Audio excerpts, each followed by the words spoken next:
ابھی پچھلے دنوں کی بات ہے، دنیا بھر سے لوگ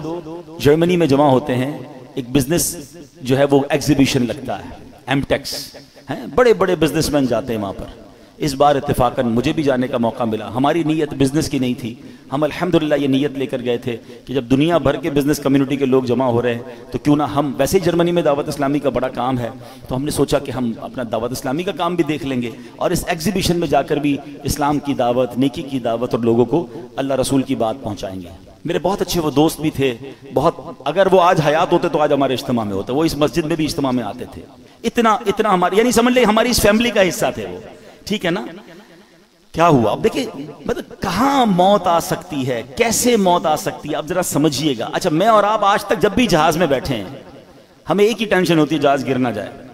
ایسا ہی ہے نا، سیٹ بیلٹ باندھ لیں، جہاز جب ببل کرتا ہے تو ہمیں گھبراہٹ ہوتی ہے کہ یار جہاز کریش ہو گیا تو مر جائیں گے۔ وہ جہاز میں بیٹھے، وہ جہاز کریش نہیں ہوا، 200-300 مسافر تھے، سب جرمنی پہنچے، مگر جہاز میں کم و بیش 35,000 فٹ کی بلندی پر ان کی روح قبض ہو گئی۔ وہ جہاز میں تھے، میں جرمنی ایئرپورٹ پہ لینڈ ہوا، مجھے میسج آیا، مجھے یقین نہیں آیا، میں نے کہا یار، اچھا میسج بھی بڑا عجیب تھا کہ فلاں بھائی کا جہاز میں انتقال ہو گیا اور ابھی کچھ گھنٹوں بعد جرمنی فلائٹ اترے گی۔ میں نے کہا یار جہاز میں انتقال ہوا ہے تو خبر کیسے باہر آ گئی؟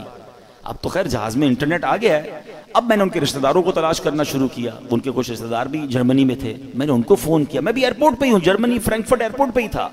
جہاز سے اترا، مجھے میسج آیا، مجھے یقین نہیں آیا کیونکہ مجھے یہ پتا تھا کہ یہ سارے آ رہے ہیں جرمنی۔ ان کے رشتہ دار کو کال کیا، وہ کہتے ہیں ہمارے پاس بھی خبر آئی ہے اور جہاز سے ہی آئی ہے،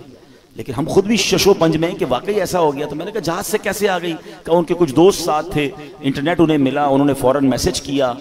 اور اچھا اب فلائٹ کب لینڈ ہوگی؟ تو کہا فلائٹ ابھی 5 گھنٹے باقی ہیں یا 4 گھنٹے باقی ہیں۔ میں بھی انتظار کرتا رہا، بار بار ہم فون پہ رابطے میں رہے، اور جیسے ہی جہاز لینڈ ہوا تو یہ خبر پکی تھی کہ دبئی سے جب جہاز اڑا کچھ گھنٹوں، 1 یا 2 گھنٹے بعد ان کی طبیعت بگڑی، جہاز میں جو بھی فرسٹ ایڈ دیا جا سکتا تھا دینے کی کوشش کی گئی، مگر ان کا وقت پورا ہو گیا۔ نماز پڑھ کر دبئی ایئرپورٹ پہ بتایا، انہوں نے وضو کیا، اسلامی اپنے دوستوں کو کہا چلو یار نماز پڑھ لیں، انہوں نے نماز پڑھی، ماشاءاللہ نیک آدمی تھے، نمازی آدمی تھے، ہماری محفل و اجتماعات میں آتے تھے، اور جہاز کے اندر ان کا انتقال ہو۔ اللہ پاک ان کی مغفرت فرمائے، ان کے درجات بلند فرمائے، جنت الفردوس میں اعلیٰ مقام عطا فرمائے۔ بہرحال الحمدللہ وہاں دعوت اسلامی کا نیٹ ورک تھا، وہاں پر ان کو ماشاءاللہ غسل بھی سنت کے مطابق دیا گیا، اللہ کی رحمت سے نگران شورا وہاں موجود تھے، انہوں نے جنازہ پڑھایا، دنیا بھر کے بزنس کمیونٹی کے لوگوں نے جنازے میں شرکت، دعوت اسلامی کا مرکز فرینکفرٹ فیضان مدینہ میں یہ سب ہوا۔ مطلب یوں دیکھا جائے تو آخری جو فیونرل تھا یا آخری جو ان کے جو رسمیں تھی وہ تو بہترین ہو گئی، لیکن ہم سب کو وہ ایک پیغام دے کر گئے، جگہ جی لگانے کی دنیا نہیں ہے، یہ عبرت کی جا ہے تماشا نہیں۔ اب بھی اگر مجھے اور آپ کو احساس نہیں ہوگا کہ میں کبھی بھی مر سکتا ہوں، یعنی پلان اتنے سارے کرنے والا کیوں نہیں سوچتا آگاہ اپنی موت سے